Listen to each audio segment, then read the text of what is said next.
He told us it would be an observational exercise, a fancy way to say he'd be in the room while we solved a problem. No one our age had any business touching. Dr. Victor Langley, crisp suit, silver hair, voice that could slice paper, leaned back in his leather chair at Halcyon Preparatory Academy and said, "Pretend I'm not here." Then he folded his hands on his stomach, shut his eyes, and breathed like a man taking a nap he'd earned. Everybody knew he wasn't sleeping. Everybody also knew who that message was for. I sat in the back by the window that never sealed, right where the January air sneaked in and made the curtains twitch. Name's Elijah Brooks, 12 scholarship kid, the only black student in advanced mathematics. If you've been the only anything in a room, you already know how sound travels differently to you. Laughter sharpens, whispers land heavier, compliments come with asterisks. I learned early that arguing with that feeling didn't help. Solving did. It was supposed to be a normal week. Do the homework, dodge the Snickers, make it to Friday. But yesterday, Dr. Langley had accidentally nudged my test onto the floor right as the clock started. "Careful, Mr. Brooks," he'd said, smiling without warmth. "Presentation matters." 3 minutes gone, dust smudged across the corner of my paper like a bruise. When the bell rang, he congratulated Blake Harrington and Cole Whitaker, the donor kids, on rising to the moment. He didn't look at me. He didn't have to. I already knew he didn't expect me to last. Today he wrote a new problem across 4 boards, curves, and symbols, like a skyline of white chalk. "This," he said, before closing his eyes, "has stalled graduate students for years. You will have 60 minutes. The room buzzed before he finished the sentence. Chairs scuffed, backpacks rustled. Phones slid into palms like knives into sleeves. When you put pressure on a system, it shows you where it's cracked. Blake slipped his phone under a folder screen flashing with a group chat named Kings. Cole cupped his hand over his earbud and whispered, "Yeah, I can see your screen." Mike, slow down. 2 girls passed a calculator with a sheet of formulas tucked beneath it. A boy in the second row opened a browser so quickly the glow lit his face. The cheating wasn't loud. It was casual, like breathing. I stared at the problem and felt the old rhythm in my chest, my mom's voice from when I was little and couldn't sleep unless numbers were dancing. She used to work at Axiom Aeronautics on orbital trajectories, come home late with cold pizza, and sit on the edge of my bed, whispering stories about curves that kiss infinity, and come back about numbers that hide in plain sight until you ask them different questions. "Close your eyes," she'd say, "and see the shape of the problem before you write a single line." So I did. I didn't touch my pencil for 10 minutes. They noticed, of course. Blake laughed under his breath. "Frozen already." Dr. Langley's eyelids fluttered the way they do when someone is pretending not to watch. On the other side of the door, Mr. Reuben Carter pushed his custodial cart slower than usual. He's been at Halcyon longer than anyone, 40 years, maybe more. His walk a map of this building's secrets. He paused by the glass slot and rested his elbow on the cart as if he were tired. I saw his phone tilt up. What he was really tired of was patterns repeating. I stood. The scrape of my chair on the floor cut the room in half. I walked to the board and picked up the regular chalk Dusty nicked because the fancy dustless sticks clattered like teeth in my hand. I didn't attack the problem head on.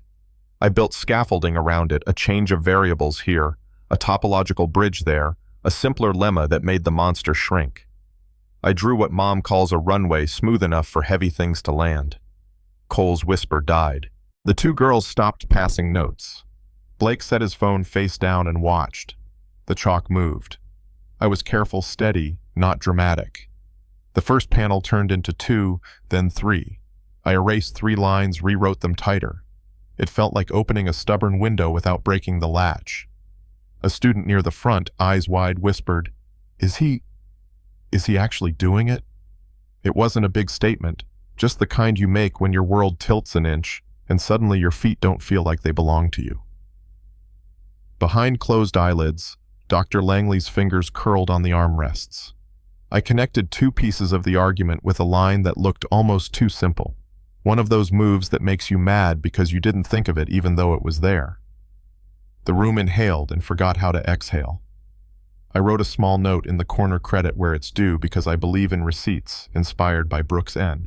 Axiom Aeronautics, Nonlinear Trajectory Mappings, Journal of Applied Dynamics, 2024. If that name meant nothing to anyone yesterday, it did now. The kid in the back who barely looked up during lectures, the one in the clearance uniform and hand-me-down shoes, his mother was Dr. Naomi Brooks, the mathematician Axiom put on stage when they launched the Arcadia mission simulations. I didn't write it to flex. I wrote it because numbers tell the truth, and truth comes with names. I boxed the last line of my argument and set the chalk down. I didn't turn for applause. There wasn't any. There was a silence that pressed on the rib cage, the kind that makes your heartbeat sound like it's happening in someone else's body.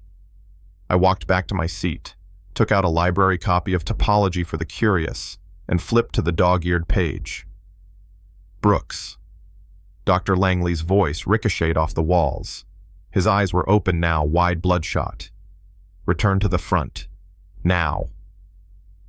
I stood again slowly. He pointed at the boards like they'd personally offended him. This is... His hands trembled. This is impossible. You cheated. You had outside help. There is no universe in which someone like me solves it. My voice surprised me. It didn't crack. It didn't shout. It just... cut. Don't put words in my mouth, he snapped. You had assistance. You prepared this in advance. Your mother fed you the method. Or you found a solution online and memorized it. Behind me, chairs scraped back. Students were gathering in the doorway, drawn by the scent of a fight. Blake blurted, "He didn't cheat." It came out before he seemed to realize he was saying it. We did. Cole swallowed. He never even looked up. Principal Paula Mercer arrived with her clipboard and her tired smile, the one she wears when someone's about to say, "Let's handle this internally." With her came Dr. Lila Nguyen from the board, who has the expression of a person who counts to 10 in base 3 for fun and doesn't mind if you can't keep up. "What's happening?" Mercer asked.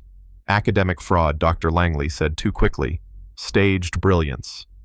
Dr. Nguyen glanced at the boards, then at me. "Could you walk me through your approach, Elijah? All of it. Like I'm bright but rusty." "Happy to," I said. And I did line by line, building from the lemmas, explaining why the naive path fails, why you need a twist in the middle where the contradiction collapses. I switched to a clean section to rederive a part, using a different route just to show I wasn't a parrot. When I was done, my hands were white with chalk, and my breath sat warm in my chest. Dr. Nguyen didn't clap. She didn't need to.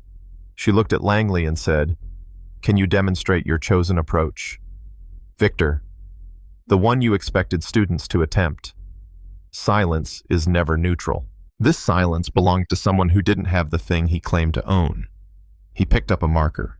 He wrote 3 lines crossed out. 2 rewrote. The third stared hard at it like he could bully the math into behaving. After 8 minutes, he set the marker down and straightened his tie. Mr. Carter cleared his throat from the doorway and lifted his phone. "I've got the last 20 minutes recorded," he said, "plus a few other classes. Might be helpful to watch together." Langley's face shifted anger first, then fear, then a calculation I recognized because I've done it my whole life. What will it cost me to tell the truth right now? We ended up in the auditorium that afternoon, not because we love drama, but because sometimes the only way to clean a wound is in the open air. Board members lined the dais. Teachers sat in the front rows. Parents filtered in equal parts curious and defensive. Mercer tried to start with a calm statement. Dr. Nguyen waved her gently aside. "Mr. Carter," she said, "if you would." He plugged his phone in. The screen showed clips, tiny cuts that added up to a pattern you couldn't call anything but what it was. Langley skipping my raised hand 17 times in one period. Blake getting an A on a paper